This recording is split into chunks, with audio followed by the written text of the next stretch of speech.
যে পরপর 2 মাস বাড়িতে চুলো জ্বলে নাই, 2 মাস চুলো জ্বলে নাই। কি খেয়েছেন? পানি আর খাজুর। মা এসে বলছেন, মা সাবিয়া আলু মুহাম্মাদিন ইয়াউমাইনি মুতাতাবিআইনি মিন খুবজে শাইরিন হাত্তা কুবিজা রাসূলুল্লাহ। আমরা নবীর পরিবার পরিজন পরপর 2 দিন যে আমরা পেট পুড়ে খেতে পেয়েছি তা পায় নাই। কতদিন? হাত্তা কুবিজা রাসূলুল্লাহ, যতদিন রাসূল বেঁচে ছিলেন। রাসূলের সান্নিধ্যে মা আয়েশা মাত্র 9টা বছর কাটিয়েছেন। 18 বছর বয়সে মা আয়েশা বিধবা হয়ে দিয়েছেন। 18 বছর বয়সে মা আয়েশা বিধবা হয়ে দিয়েছেন। উনি বলছেন পরপর 2 দিন পেট পুড়ে আমরা খেতে পাই নাই। একদিন যদি খেতে পেয়েছি পেট পুড়ে, তারপর যদি আমাদেরকে রোজা থাকতে হয়েছে, উপোস থাকতে হয়েছে। এমত পরিস্থিতিতে, এমত অবস্থাতে মা আয়েশা বলছেন, আখতারুল্লাহ ওয়া রাসূলুহু ওয়া দারাল আখিরাহ। আল্লাহ চায়, রসুল চায়, পরকালের সুখ চায়, দুনিয়ার সুখ চায় না গো রসুল। দুনিয়ার সৌন্দর্য চাকচিক্যতা না, এটা চায় না। আল্লাহু আকবার। তারপর আর বিবেদেরকে, হ্যাঁ, তারপর মা আয়েশা একটা দাবি, একটা আবদার করলেন, একটা দাবি আল্লাহ রসুলের কাছে রাখলেন। রসুল গো, আমি আপনার কাছে থাকতে চাইছি, আর কিছু চাইছি না, তবে আমার একটা দাবি। সেটা কি? আমি যে মন্তব্যটা করলাম, আর স্ত্রীদের কাছেও তো আপনি এটা পেশ করবেন। তা তারা হয়তো জিজ্ঞাসা করবে, আপনি আয়েশার কাছ থেকে আসছেন, আয়েশা কি শোনায় না? আয়েশা কি বললো? তা আপনি যেন বললেন না দয়া করে, আয়েশা আমার কাছে থাকবে, দুনিয়ার চাকচিক্যতা সে চায় না, পরকালে সুখ, পরকালে আরামটাই সে চায়। যতই কষ্ট হোক না কেন মা বাপের পরামর্শ নেবো না, আপনার কাছে থাকবে, এই কথাটা বললেন। এটা যেন আপনি অন্য স্ত্রীকে বললেন না। আল্লাহ রসুল বলছেন, না, তা তো হবে না। কেউ যদি আমাকে শোধায় আয়েশা কি বললো, কি মন্তব্য করলো, তা আমি এইটাই বলবো, আমি চাপা দিতে পারবো না, তোমার কথাটাকে গোপন রাখবো না। তুমি যেটা মন্তব্য করে তুমি সেটা বলবো, তবে তাদের যা ইচ্ছা হয় করবে। তো আর স্ত্রীরা আয়েশা রাদিয়াল্লাহু আনহা, তিনি যখন সে হালকা অল্প বয়স্কা মা যখন কষ্ট করে থাকতে চাইছে, তখন আর মায়েরা কি আর না করতে পারেন? সকলেই বললেন যে ঠিক আছে। আল্লাহু আকবার। তো আমরা এই ঘটনা থেকে কি বুঝতে পারলাম? যে কত কষ্ট গেছে, কত অভাব অনটন, পরপর 2 দিন পেট পুড়ে খেতে পায় নাই, 2 মাস বাড়িতে চুলো জ্বলে নাই। আল্লাহর রহমতে আজ আমাদের কত সুখ, কত আরাম, কত বিলাসিতা, আল্লাহ কত সচ্ছলতা দিয়েছে। এরপরেও যদি আমরা না শুকরিয়া করি, তাহলে আল্লাহ বেজার হয়ে যাবেন, নারাজ হয়ে যাবেন। আল্লাহ বলেন, ওয়াইন শাকারতুম লা আযীদান্নাকুম ওয়াইন কাফারতুম ইন আযাবি লাশাদীদ। হে আমার বান্দা বান্দি, তোমরা যদি শুকরিয়া করো, আমি তোমাদের নিয়ামত আরো বাড়িয়ে দেবো। আর যদি তোমরা কুফরি করো, নিয়ামতের শুকরিয়া আদায় না করো, তাহলে আমার কঠিন আযাবের তোমরা সম্মুখীন হবে। তাই বলছি, মায়েরা আমার, বোনেরা আমার, এই ঘটনা থেকে আমরা সবক নেব। সংসারে উতার চড়াও আছে, কখনো অভাব, কখনো সচ্ছলতা, কম বেশি করে আমাদেরকে সংসার চালাইতে হয়। তো বিশ্বে যা কিছু মহান সৃষ্টি, চিরকল্যাণকর, অর্ধেক তার সিজে আছে নারী, অর্ধেক তার নর নারী উভয়ের মেল মহব্বতে বন্ধনে আবদ্ধ হয়ে সংসার চালাইতে হবে। সংসারে কখনো যদি অসচ্ছলতা এসে যায়, তো না শুকরিয়া করাটা মোটেই ঠিক হবে না। কেননা আমার নবী স্ত্রীরা, মায়েরা কত কষ্ট সহ্য করে সংসার করেছেন। আনাস থেকে বর্ণিত কথাগুলো বলছি, হাদিস কোরআনের আলোকে মন দিয়ে শুনবেন, আমল করার চেষ্টা করবেন। আনাস রাদিয়াল্লাহু আনহু থেকে বর্ণিত, আল্লাহ রাসূল বললেন এক হাদিসের মধ্যে, আল মারাতু ইযা সাল্লাত খামসা ওয়া সামাত শাহরাহা ওয়া আহসানাত ফারজাহা ওয়া তাআত বালাহা ফাল তাদখুল মিন আবওয়াবিল জান্নাতি শাআত।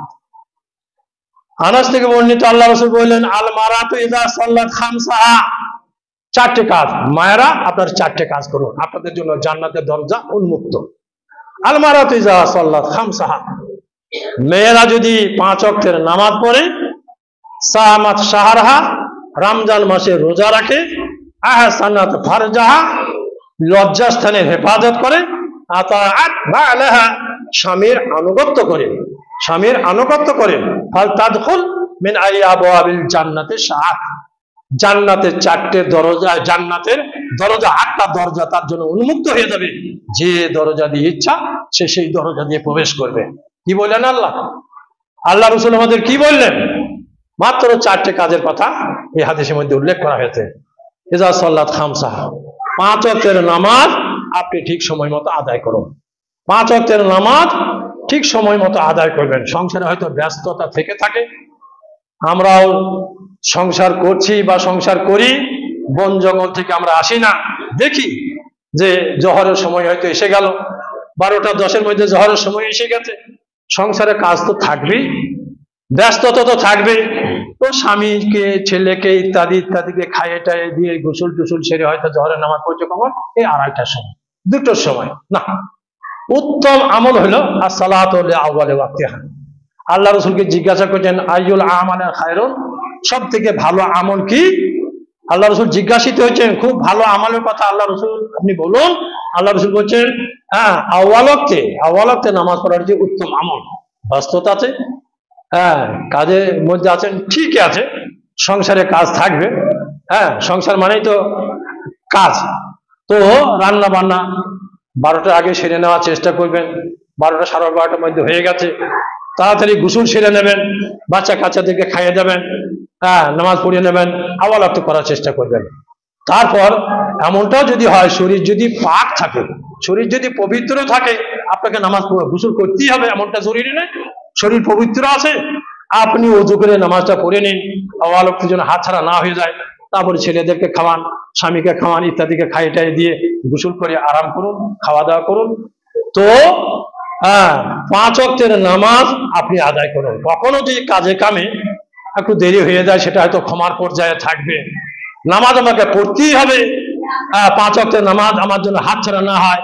গড়িমসি করবেন না, হ্যাঁ, গড়িমসি করবেন না, অজুহাত দেখাবেন না, 5 ওয়াক্তের নামাজ পড়তে হবে। নামাজের ব্যাপারে শরীয়তে কত তাগিদ আছে, কত তাগিদ আছে, এই ব্যাপারে আপনারা অনেক কিছুই হয়তো শুনেছেন, অনেক কিছুই হয়তো শুনেছেন।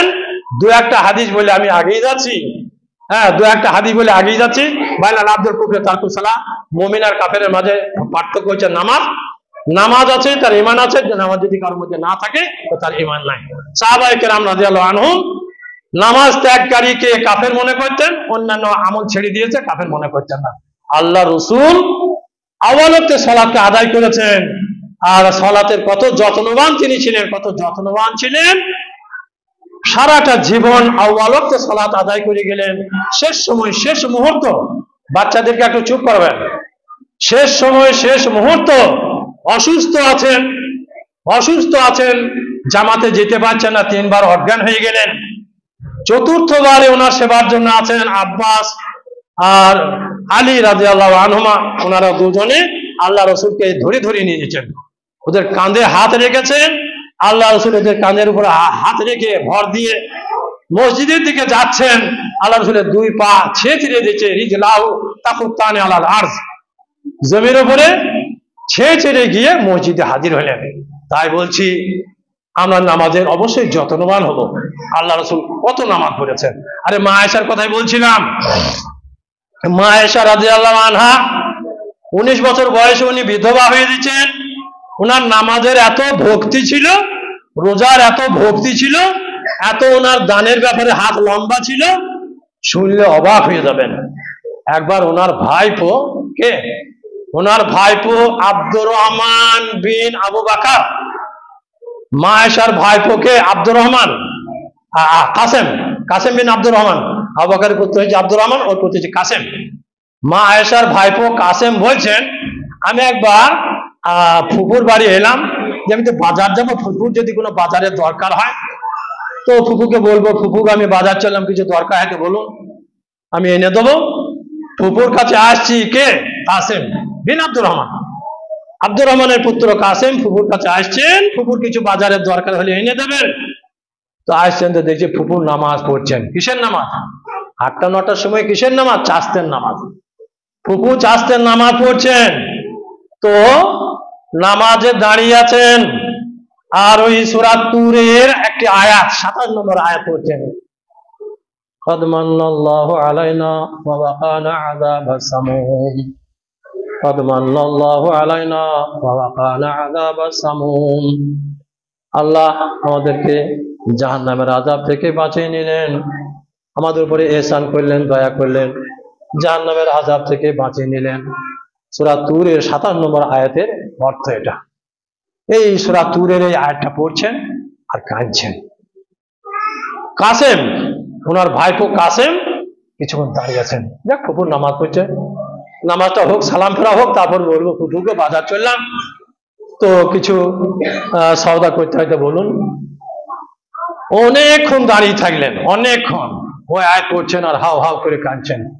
قد من الله علينا وعذاب وقانا عذاب السموم قد من الله علينا وقانا عذاب السموم। আল্লাহ ঈমানওয়ালাদের উপরে ইহসান করবেন, দয়া করবেন, জাহান্নামের আযাব থেকে তাদেরকে বাঁচিয়ে নেবেন। এটা অর্থ, কি সুন্দর অর্থ। ঈমানওয়ালাদেরকে জাহান্নামের আযাব থেকে বাঁচাবেন, হ্যাঁ, তাদের উপরে ইহসান করবেন, জাহান্নামের আযাব থেকে তাদেরকে বাঁচিয়ে নেবেন। এই আয়াত পড়ছেন আর কাঁদছেন। অনেকক্ষণ দাঁড়িয়ে থাকার পর বিরক্ত হয়ে গেলে, হ্যাঁ তবে বাজার থেকে ঘুরিয়ে আসি, এসে আবার দেখা করবো।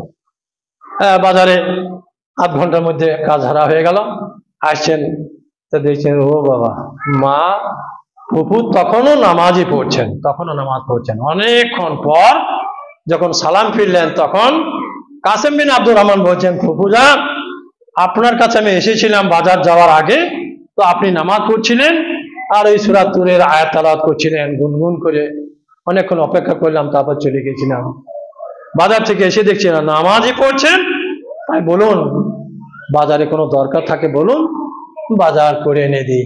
মা এসে বলছেন, কোনো দরকার নাই বাবা, যা। আল্লাহু আকবার। চাস্তের নামাজ ঘন্টার পর ঘন্টা, ঘন্টার পর ঘন্টা চাস্তের নামাজ পড়ছেন। উরওয়া বিন জুবায়ের এক্ষুনি হাদিস শুনলেন, ওনার বোনকে বলছেন কি, দুটি মাস চুলো জ্বলে নাই, 2 দিন পেট পুড়ে খেতে পান নাই, এমনটা গেছে অবস্থা। মা আয়েশা নামাজ, চাস্তের নামাজ, ইশরাকের নামাজ, তাহাজ্জুদের নামাজ, 5 ওয়াক্তের নামাজ, এত নামাজ ছিল। নামাজ সীমাহীন নামাজ। রোজা বর্ণনাকারী বয়ান দিচ্ছেন, আইয়ামে মাউনুয়া ছাড়া জীবনে একটা দিন রোজা ছাড়েন নাই। আইয়ামে মাউনুয়া বলতে মায়েদের যে রোগ হয়, মাসে একটা ব্যাধি দেখা দেয়, মাসে 5-6টা দিন রোজা নামাজ ছাড় মা। আয়েশা রাদিয়াল্লাহু আনহা সেই ব্যাধির 5-6টা দিন, মাসে 5-6টা দিন ব্যাধির দিন ছাড়া অন্য দিন রোজা ত্যাগ করেন নাই, ছাড়েন নাই। আল্লাহু আকবার। কত রোজা! আজকে আমাদের সমাজের মা বোনেরা রোজা রাখতে কাতর, পেরেশান হয়ে যায়। বাবা এই বড়দিন, এখন হয়তো ঠান্ডা দিনে আরম্ভ হবে, বড়দিনে গরমের দিনে রোজা হলে কত না বাহানা তারা করে। মা আয়েশা গরমের সময় একবার রোজা অবস্থায় আছেন, অজ্ঞান হয়ে গিয়েছেন, রোজাতে আছেন, অজ্ঞান হয়ে গিয়েছেন। তো ওনার ভাই আব্দুর রহমান এসে বলছে, আরে অজ্ঞান হয়ে গেছে, মুখে পানি দে, একটু মুখে পানি দে। হ্যাঁ, মাথা ধুয়ে দিচ্ছে, মুখে পানি ছাটা দিচ্ছে, মুখ চাড়িয়েছে মুখে পানি দেওয়ার জন্য। ওনার হোশ এসে গেছে, তাড়াতাড়ি উঠে বসছেন, বসে বলছেন, তোমরা আমার রোজা ভেঙে দেবে? আমি অজ্ঞান হয়েছি বলে তোমরা আমার রোজা ভেঙে দেবে? না, আমার রোজা ভেঙে দিও না, আমি সুস্থ হয়ে গেছি, আমি রোজা ভাঙবো না। মাথা টাথা ধুয়ে নিলেন। আল্লাহু আকবার। গরমে অস্থির হয়ে অজ্ঞান হয়ে দিয়েছেন, তবু রোজা ভাঙতে চাইছেন না। নামাজ ছিল, রোজা ছিল, দান খয়রাতের হাত মা আয়েশার কেমন ছিল। একবার আল্লাহ রাসূল একটা হাদিস বলছেন কি, আইয়াকুম মাল ওয়ারিসি আহাব্বু ইলাহি মিন ওয়ালিহি। তোমাদের মধ্যে কি এমন ব্যক্তি আছো বলো, যার কাছে ওয়ারিসের মাল বেশি প্রিয় নিজের মাল থেকে? ওয়ারিসের মাল, মরে গেলে যারা উত্তরাধিকারী হবে তাকে ওয়ারিস বলা হয়। ছেলে পিলে, স্বামী ছেলে পিলের মাল বেশি প্রিয় নিজের মাল থেকে, ছেলে পিলের মাল বেশি প্রিয় কি আছে বলো? সাহাবারা বলছেন, ইয়া রাসূলুল্লাহ মা মিন্না আহাদুন ইল্লা মালু আহাব্বু ইলাইহি মিন মালি ওয়ারিসি। সবার কাছে তো নিজের মালটাই বেশি প্রিয় হয়। রাসূল গো, সবার কাছে নিজের মালটাই বেশি প্রিয়, নিজের মালের মহব্বত সবাই বেশি করে। তা আল্লাহ রাসূল বললেন যে নিজের মাল কোনটা জানো? আন্না মালাহু মা কাদ্দামা ওয়া মাল ওয়ারিসি মা আখারা। তোমার মাল হচ্ছে সেইটা যেটা তুমি আল্লাহর রাস্তায় দান করেছো। তোমার মাল সেইটা যেটা তুমি আল্লাহর রাস্তায় দান করেছো, সেটা তোমার মাল। আর তুমি যেটা রেখে গিয়েছো সেটা তোমার ওয়ারিস বা তোমার উত্তরাধিকারীর মাল। হ্যাঁ, 5 লাখ টাকা, 5 লাখ টাকা, 2 লাখ টাকা আমি মসজিদে দান করে দিলাম, সেটা আমার মাল হইলো। আমি মরে গেলাম, 3 লাখ টাকা ব্যাংকে জমা আছে, ডেথ সার্টিফিকেট দেখিয়ে, মরা সার্টিফিকেট দেখিয়ে 3 লাখ টাকা তুলে বেটা বেটিরা ভাগ করে নিলাম। আমি 2 লাখ টাকা যেটা দান করেছি সেইটা আমার হইলো, ওইটার বদলা প্রতিদান পাবো কিয়ামতের দিনে। আর 3 লাখ টাকাটা ছেলেপিলেরা ভাগ করে নিল। আল্লাহ রসুল যখন এই হাদিস বলছেন, সাহাবারা শুনছেন, দানের ব্যাপারে প্রতিযোগিতা চালাইছেন। মা আয়েশা কত কষ্টের সাথে দিন কাটাইছেন। রোজার হাল শুনলেন, কত রোজা। নামাজের হাল শুনলেন, মা আয়েশার কত নামাজ। দান খয়রাতের ব্যাপার। হ্যাঁ, মা আয়েশা আল্লাহ রসুলের পর আবু বকর সিদ্দিক খলিফা হয়েছেন, আবু বকরের জামানা পেয়েছেন। আবু বকরের পর ওমর রাদিয়াল্লাহু আনহু খলিফা হয়েছেন, তার জামানা পেয়েছেন। ওমর রাদিয়াল্লাহু আনহু মারা যাওয়ার পর উসমান রাদিয়াল্লাহু আনহু খলিফা হয়েছেন, তার জামানা পেলেন। উসমানের পর আলী রাদিয়াল্লাহু আনহু খলিফা হলেন, তারও জামানা পেলেন। 4 খলিফা গুজরে গেলেন। দীর্ঘ 20 বছরে 4 খলিফা, না দীর্ঘ 30 বছরে, দীর্ঘ 30 বছরে 4 খলিফা গুজরে গেলেন। তারপর খলিফা হলেন কে? মুয়াবিয়া রাদিয়াল্লাহু আনহু। মুয়াবিয়া রাদিয়াল্লাহু আনহু খলিফা হয়েছেন। উনি খবর পেয়েছেন আল্লাহ রসুলের স্ত্রী, আর স্ত্রীরা তো বিভিন্ন রকম হাতের কাজ থাকে, এটা সেটা করে পয়সা কিছু ইনকাম করেন, রোজগার করেন। আয়েশা রাদিয়াল্লাহু আনহা ওনার কিছু ইনকামের ধান দানা, তোহফা টোহফা যা কিছু পান বা তাই দিয়ে 2-1টা খাজুর খেয়ে দিন কাটিয়ে দেন। 2টো খাজুর হয়তো ইফতারিতে, আর 2টো খাজুর সাহারিতে বা যথেষ্ট, এইভাবে কাটাইছেন। মুয়াবিয়া খলিফা, মুসলিম জাহানের খলিফা মুয়াবিয়া রাদিয়াল্লাহু আনহু, তিনি খবর পেয়ে করলেন কি, একটা থলেতে 1 থলে দিরহাম, 1 থলে দিরহাম, 1 থলে টাকা দিয়ে মা আয়েশার কাছে পাঠিয়ে দিলেন। একটা দূতকে বললেন যাও, একটা দূতকে বললেন যাও, এই টাকা নিয়ে মা আয়েশাকে দাওগে, দিয়ে বলবে যে খলিফা মুয়াবিয়া, আমিরুল মুমিনিন মুয়াবিয়া রাদিয়াল্লাহু আনহু, মুসলিম জাহানের খলিফা আপনাকে এ তোহফা পাঠিয়েছেন, আপনি এটা নিয়ে নিজের জানের উপরে খরচ করবেন। আমরা হলে কি করতাম? আনন্দে আটখানা হয়ে যেত, বাহ কি মজা, কি অভাব সংসারে, শুধু 2টো করে খাজুর খেয়ে দিন কাটাইছি, নে এবার মাছ গোশ কিছুদিন খাবো, এইটাই হয়তো আমরা ভাবতাম। তো মা আয়েশা তিনি আল্লাহ রসুলের সেই হাদিস গুঞ্জরিত হয়েছে, কানে ঢুকে আছে রসুলের সেই বাণী।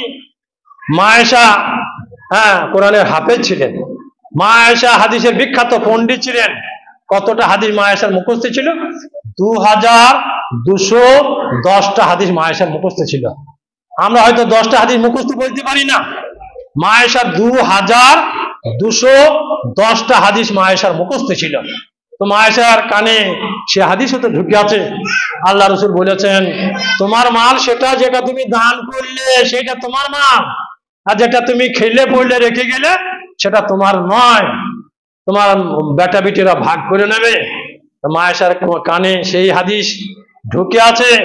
উনি যখন সে 1 থলে দিরহাম পেয়েছেন, বাদশাহ মুয়াবিয়া পাঠিয়ে দিয়েছেন, আমিরুল মুমিনিন পাঠিয়ে দিয়েছেন 1 থলে টাকা। উনি দাসী বাড়িরাকে বলছেন, বাড়িরা যাও যাও মহল্লাতে একটু খবর দিয়ে এসো, আজ তোমাদের মা তোমাদেরকে কিছু দেওয়ার জন্য বসেছেন, যাও নিয়ে এসো। পাড়ার দুস্থ অভাবী মেয়েরা আসছেন, মা আয়েশার কাছে নিচ্ছেন, দান করছেন, নিচ্ছেন। সেই 1 থলে টাকা হাতের মুঠি নিয়ে বাস দিতে থাকলেন। কয়েক ঘন্টার মধ্যে 1 থলে দিরহাম সব খরচ করে দিলেন। বাড়িরা বলছেন, মা আপনি প্রত্যেকদিন রোজা থাকছেন, ওই সাহারিতে 2-4টে খাজুর আর ইফতারিতে 1টা খাজুর, এতেই তো আপনি রোজা কাটাইছেন, জীবন কাটাইছেন। তা কিছু দিরহাম যদি রেখে নিতেন, কিছু টাকা যদি রাখতেন, আমাকে দিতেন, তাহলে আমি গোস্ত কিনে আনতাম, আপনাকে ইফতারিতে বেশ জুট করে সুন্দর করে খাবার তৈরি করে দিতাম। সব শেষ করে দিলেন নাকি? যদি থাকে তা কিছু দেন। মা এসে বলছেন, বাড়িরা তো এতক্ষণে স্মরণ করাইছিস, এতক্ষণে মনে পাড়াইছিস, আগে বললে হয়তো কিছু দিতাম, আমার জন্য হয়তো ইফতারে কিছু গোস্তের ব্যবস্থা করতিস, তো সব যে দিয়ে দিলাম রে। আল্লাহু আকবার, কি দানের হাত! আরাম, আয়েশ, বিলাসিতা, সুখ, স্বচ্ছন্দ, এসবের দিকে তাকিয়ে দেখেন নাই। পটি লাগা কাপড় পরে, রোকা শোকা খাজুর খেয়ে জীবনটা কাটিয়েছেন। আল মারাতু ইজা সাল্লাত খামসা, তাই বলছি মেয়েরা যদি 5 ওয়াক্তের নামাজ ঠিকভাবে আদায় করে, সামাত শাহরাহা, রমজান মাসের রোজা ঠিকভাবে যদি পালন করে, রমজান মাসের রোজা ফরজ, ওটা আপনাকে রাখতেই হবে, এমনকি 5-7টা দিন কাজা হয়ে গেলে অন্য সময় সেটা পূরণ করতে হবে। মেয়েরা নফল রোজার ব্যাপারে খুব তৎপর, নফল রোজা অনেক জায়গাতে আবার দেখা যায় এই চাঁদের রোজা, শবে বরাতে রোজা রাখার খুব ধম না, এই চাঁদে শবে বরাতে রোজার অত গুরুত্ব নাই, গুরুত্বপূর্ণ রোজা আছে আপনি সেগুলো রাখুন, মেলা নেকির অধিকারী হবেন। রোজার মাসের পরে সওয়ালের চাঁদে 6টা রোজা রাখবেন, মেলা নেকি। প্রত্যেক চাঁদে 3টি করে রোজা রাখেন, সারা বছর রোজা রাখার নেকি পেয়ে যাবেন। ইম্পর্টেন্ট জরুরি দামি রোজা যেগুলো আছে সেগুলো রাখুন, আর যেগুলো অত দামি নয়, অত গুরুত্ব নাই, সেগুলো রাখবেন না। সামাত শাহরাহা, 2 নম্বরে বললেন রমজান মাসের রোজা তারা পূরণ করলো, আহসানাত ফারজাহা আতাআত বালাহা, লজ্জাস্থানের হেফাজত করলো। লজ্জাস্থানের হেফাজত খুব গুরুত্বপূর্ণ বিষয়। সূরা নূরের 31 নম্বর আয়াতে আল্লাহ রাব্বুল আলামিন বলছেন কি, হে মহিলা, হে নারী সম্প্রদায়, নারী জাতি, তোমরা কি করো যে ইয়াগযুযুনা মিন আবসারিহিন্না ওয়া ইয়াহফাযনা ফুরুজাহুন্না ওয়া লা ইউবদিনা যিনাতাহুন্না ইল্লা মা যাহারা মিনহা। সূরা নূরের 31 নম্বর আয়াত। আল্লাহ বলছেন মায়েরা শুনুন, যে তোমরা চক্ষুকে অবনত করো, ইয়াগযুযুনা মিন আবসারিহিন্না, পথ চলবে চোখকে নিজেরা নিচে রাখবে, চক্ষু অবনত করো, নিচের দিকে তাকিয়ে চলো। ইয়াগযুযুনা মিন আবসারিহিন্না ওয়া ইয়াহফাযনা ফুরুজাহুন্না, লজ্জাস্থানের হেফাজত করবে।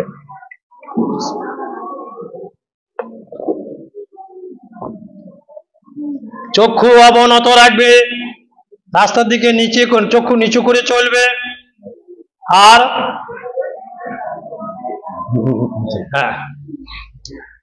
লজ্জাস্থানের হেফাজত করবে। ইয়াহফাযনা ফুরুজাহুন্না ওয়া লা ইউবদিনা যিনাতাহুন্না, আর নিজের সৌন্দর্য প্রকাশ করবে না, ইল্লা মা যাহারা মিনহা, তবে যেটা প্রকাশ পেয়ে যায়, তবে যেটা এমনিতে প্রকাশ পেয়ে যায় বলতে মুফাসসিররা লিখেছেন যে চোখ দুটো বেরিয়ে থাকবে, হাতের কবজি থেকে এটুকু বেরিয়ে থাকবে, তাছাড়া সব ঢাকতে হবে।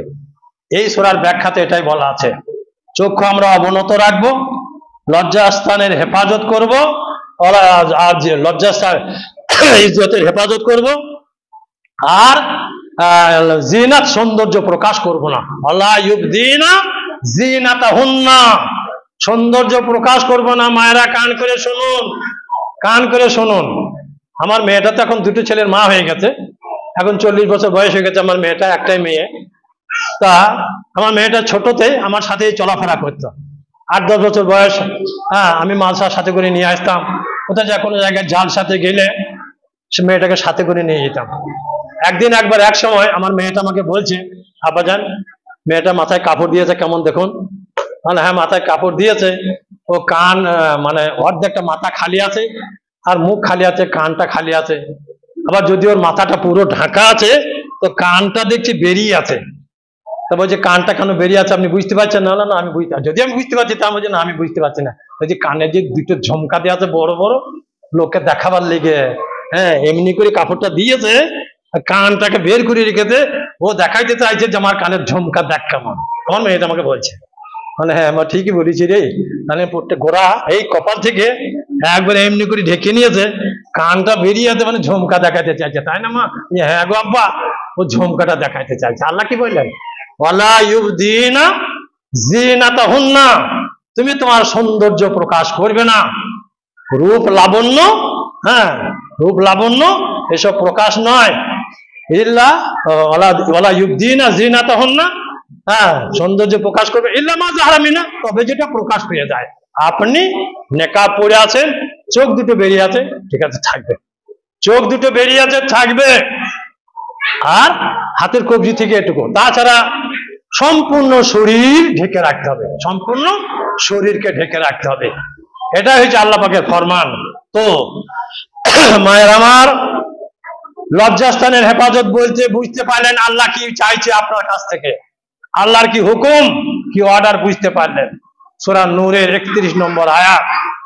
তো বাইরে মেয়েরা বেরোইতে পাবেন না এমনটা কথা না, হাদিসের আলোকে বলছি। আসমা বিনতে আবু বকর, আবু বকরের মেয়ে আসমা,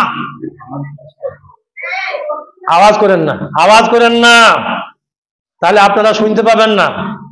মূল্যবান সময় এখানে কাটাইছেন, বাচ্চাদেরকে চুপ করুন, আপনারাও চুপ থাকুন। তো বলছিলামটা কি, আসমা বিনতে আবু বকর আল্লাহ রসুলের কাছে আসছেন, এসে বলছেন ইয়া রাসূলুল্লাহ, জুবাইরের সঙ্গে বিয়ে হয়েছে, আসমার বিয়ে হয়েছে জুবাইরের সঙ্গে। আল্লাহ রসুলের কাছে এসে বলছেন যে আমাকে সংসারের কাজ করতে হয়, উটের খাওয়ার জন্য অনেক দূরে থেকে উটের খাবার সংগ্রহ করতে হয়। এরকম যখন সংসারের অসচ্ছলতা, অভাবের কথা এবং নিজের পরিশ্রমের কথা যখন ব্যক্ত করছেন আল্লাহ রসুলের কাছে, আল্লাহ রসুল আসমাকে বলছেন, আসমা, সংসারে যদি সচ্ছলতা থাকে, স্বামী তার স্ত্রীকে একটু আরামে রাখবে, এটা নৈতিক কর্তব্য। আর সংসারে যদি অসচ্ছলতা থাকে, তো স্বামী স্ত্রী উভয়কে পরিশ্রম করে মেনটেন করতে হবে, এটাই নিয়ম। তাই সংসারে অভাব আছে, জুবাইর যতটা পারে পরিশ্রম করে সংসারের জন্য, তোমাকে যে উটের খাবারের জন্য একটু বাইরে যেতে হয়, এটা কোনো দোষাবহ নয়। তো আল্লাহ রসুলের দেড় শ্বাস আবু বকরের মেয়ে আসমা বাইরে যেছেন, উটের খাবার কালেকশন করছেন, সংগ্রহ করছেন। বাইরে মায়েরা বোনেরা বাইরে যেতে পাবে না এমনটা কোনো কথা না। আপনি প্রয়োজনে বাইরে যাবেন, বাইরের কাজ সারবেন, আপনি হেজাব নিয়ে, নেকাব নিয়ে, ইজ্জত আবরুর সঙ্গে বাইরে যাবেন, বাইরের কাজ সেরে ঘরে প্রবেশ করবেন। শরীয়ত আপনাকে ওই চার দেওয়ালের ভেতরে আবদ্ধ হয়ে থাকতে হবে, বাইরে যেতে পাবেন না এমনটা বলে নাই। তাই বলছে মায়েরা, আপনারা ইজ্জত আবরু, মান সম্ভ্রম বজায় রাখবেন। আর অমূল্য সম্পদ আপনার দেহে যে আছে, অমূল্য সম্পদ আপনার দেহে যে আছে, এটার একমাত্র অধিকারী আপনার স্বামী, এটাই ভাববেন। আর কেউ এই অমূল্য সম্পদের এক তিল অধিকারী নয়। ইজ্জতের সাথে থাকবেন, আর ইজ্জতের হকদার একমাত্র স্বামী, তার জন্যই সংরক্ষণ আপনি নিজের ইজ্জতের করবেন। নিজের ইজ্জতের সংরক্ষণ ফরজ। লা ইউবদিনা যিনাতাহুন্না ইল্লা মা যাহারা মিনহা। আহসানাত ফারজাহা, বুঝতে পারলেন, শরম গায়ের হেফাজত, নামাজ থাকবে, রোজা থাকবে, ইজ্জতের হেফাজত থাকবে, ইজ্জতের হেফাজত থাকবে। দুঃখের পরিতাপের বিষয়, খবরের কাগজ খুললে এত নোংরা নোংরা বিচ্ছিরি বিচ্ছিরি খবর ভেসে ওঠে, বুক কেঁপে যায়, অবাক হয়ে যায়। এ কোন পরিবেশ, এ কোন অবস্থা, কি পরিস্থিতি! এই মুসলিম পরিবেশের মেয়েদের এমন এমন অবস্থা খবরের কাগজে ভেসে ওঠে, লজ্জায় মুখ নত করে নিতে হয়। মায়েরা ইজ্জতের হেফাজত করুন। 4 নম্বরে বললেন আহসানাত আতাআত বালাহা, স্বামীর আনুগত্য থাকবে, স্বামীর আনুগত্য থাকবে। স্বামীর আনুগত্যের ব্যাপারে অনেক মহিলা গড়িমসি করেন। স্বামীর আনুগত্যের ব্যাপারে আমাদের অনেকের গড়িমসি থাকে। স্বামীর এতাত আনুগত্যটা ফরজ, স্বামীর এতাত আনুগত্য ওটা ফরজ। এতাত আনুগত্য বলতে স্বামীর কথা মতো চলা, স্বামীর কথা মতো চলা। আল্লাহ রসুল একবার এক সময় মেরাজ থেকে ফিরে আসার পর, মেরাজ গো 27 রজব রসুলের মেরাজ হয়েছিল, বোলপুরে আছে ওই দিন, এই বছরে ওই দিন আছি। তো মাইকে বলছে, আসসালামু আলাইকুম, আজ রাতে ভাত খাবেন, আজ রাতে ভাত খাবেন, কাল শবে মেরাজের রোজা। আমি মেয়েকে বলছি, তোমাদের বোলপুরে শবে মেরাজের রোজা হয়? তো মেয়েটা বলছে, হ্যাঁ গো আব্বাজান, এখানে শবে মেরাজের রোজা হয়। আরে বাবা, হাদিসে তো পড়ি নাই, পাই নাই, তোমাদের বোলপুরে? ওই যে হ্যাঁ, কোথাও কোথাও আছে বলে শবে মেরাজের রোজা। জানি না আপনাদের সরমস্তপুরে আছে কিনা। তো শবে মেরাজের রোজা বলে কিছু নাই, শবে মেরাজ, শবে বরাত এসব রোজা নাই। তো মেরাজ থেকে ফিরে আসলেন, 5 ওয়াক্তের নামাজের তোহফা নিয়ে এলেন। তারপর রসুল বলছেন, মেয়েদেরকে সম্বোধন করে বলছেন, ইয়া মাশারান নিসা, হে নারী জাতি, তাসাদদাকনা, তোমরা খুব বেশি বেশি দান খয়রাত সদকা করো। ফাইন্না উরিতুকুন্না আকসারা আলিন নার, আমি তো দেখলাম নারী জাতি তোমরা বেশিরভাগ জাহান্নামে। যে ঘটনা ঘটবে, যেটা ঘটবে, আল্লাহ রাব্বুল আলামিন সেই চিত্রটা তুলে ধরেছেন, চিত্র তুলে ধরেছেন। মিথ্যাবাদীদের কি শাস্তি, জেনা ব্যভিচারী তাদের কি শাস্তি, সেসব চিত্র দেখিয়েছেন, ওসব চিত্র দেখিয়েছেন। দেখতে দেখতে রুমাইসা রাদিয়াল্লাহু আনহা তাকেও দেখলেন। রুমাইসা দুনিয়াতে আছে, রুমাইসা আবু তালহার স্ত্রী রুমাইসা দুনিয়াতে আছে, রুমাইসাকেও সে জান্নাতে দেখতে পেলেন।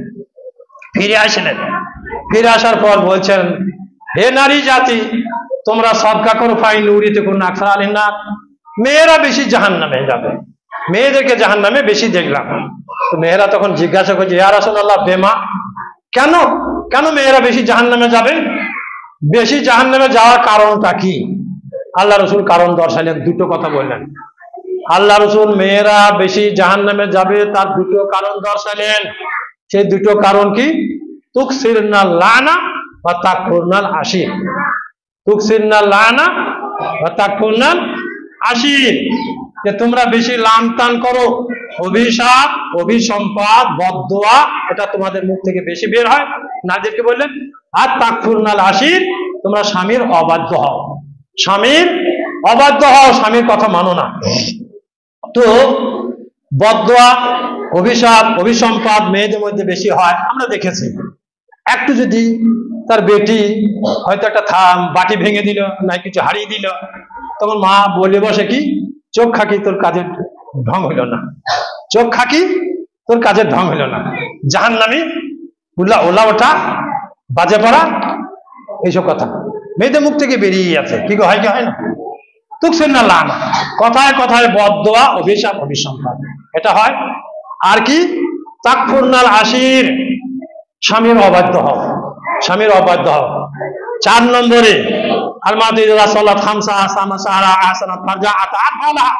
স্বামীর এতাত আনুগত্য করবে, স্বামীর কথা মতো চলবে, স্বামীর অবাধ্য হবে না, জান্নাতে প্রবেশ করবে।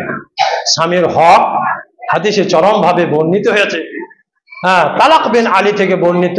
আল্লাহ রসুল বলছেন, আল্লাহ রসুল বলছেন কি, স্বামী যদি এজা দার রাজুল যাওজাত, এজা দার রাজুল যাওজাতহু লিহাজাতি ফালতাতিহি ওয়া ইন কানাত আলা তানবু। আল্লাহ রাসূল বললেন, হে নারী জাতি, তোমার স্বামী যদি তোমাকে কোনো কাজে ডাকে, হাজাত মানে প্রয়োজনে, এজা দার রাজুল যাওজাতহু লিহাজাতি ফালতাতিহি ওয়া ইন কানাত আলা তানবু, তোমার স্বামী যদি তোমাকে কোনো প্রয়োজনে ডাকে আর তুমি যদি চুলোতে, উনুনে রান্নার কাজে ব্যস্ত থাকো, হাঁড়ি নামিয়ে দিয়ে স্বামীর ডাকে সাড়া দাও। আল্লাহু আকবার। কথাটা বুঝতে পারলেন মায়েরা? উনুনে রান্নার কাজে যদি ব্যস্ত থাকো, হাঁড়ি নামিয়ে দাও, দিয়ে স্বামীর ডাকে সাড়া দাও। কই আয়েশার মা, কি খালেদার মা, কি জায়েদের মা, শোনো এসো। তখন স্বামী যদি ডাকে, তাহলে সে বলবে, আরে চোখ খোকো কানা হতো নাকি, রান্না করছি দেখতে পেয়েছে না? আয়েশার মা কয়েছে খামখায় বলবে, কি বলবেন? আশ্চর্য ব্যাপার। আল্লাহ রাসূল বলেন, ওয়াইন কানাত আলা তানূর, ইযা দা রাজুল যাজাতু লিতাআতি ফাতাতি ওয়াইন কানাত আলা তানূর। বিবিকে ডাকছে কোনো কাজে, জুলুর হানি নামি দাও, ডাকে শোনা দাও। আল্লাহ রাসূল বলেন, লা আমরু আহাদান আন ইয়াসজুদা লিআহাদিন লা আমাতুল মারাতান তাসজুদু লিজাওজিহা। আমি যদি কাউকে সেজদা করা জায়েজ থাকতো, মানুষ হয়ে মানুষকে যদি সেজদা করা জায়েজ থাকতো, লা আমাতুল মারাতা আন তাসজুদা লিজাওজিহা, মেয়েদেরকে বলতাম তোমার স্বামীর পায়ে সেজদা করো, কিন্তু কাউকে সেজদা করা জায়েজ নয়, যার জন্য আমি হুকুম দিতে পারছি না। তো এ থেকে আমরা কি বুঝলাম? যে স্বামীর অবাধ্য হওয়া যাবে না, স্বামীর অবাধ্য হওয়া, স্বামীর আদেশ পালন করতে হবে, স্বামীর আদেশ পালন করতে হবে। হ্যাঁ, তাহলে পারে এই 4টে কাজ যদি আমরা করি, তাহলে আমরা অবশ্যই জান্নাতে যাওয়া আশা রাখবো। মায়েরা, ইসলাম আপনাদেরকে যে মর্যাদা দিয়েছে, নারী জাতিকে যে মর্যাদা ইসলাম দিয়েছে, পুরুষকে অত মর্যাদা দেয় নাই, পুরুষকে অত মর্যাদা দেয় নাই। 7টা বাইলো নাকি? হ্যাঁ, কত বাইলো? 7টা 4, এর মধ্যে 7টা হয়ে গেল। এখন যেমন অনেক বলার আছে গো, বলেন। হ্যাঁ, বেশ, মায়েরা বিরক্ত হয়েছেন না তো গো? হ্যাঁ, শুনেন তো, আল্লাহ রাসূল বললেন কি, এই 4টে কাজ যদি আমরা করি, তাহলে আমরা জান্নাতে দরজা খোলা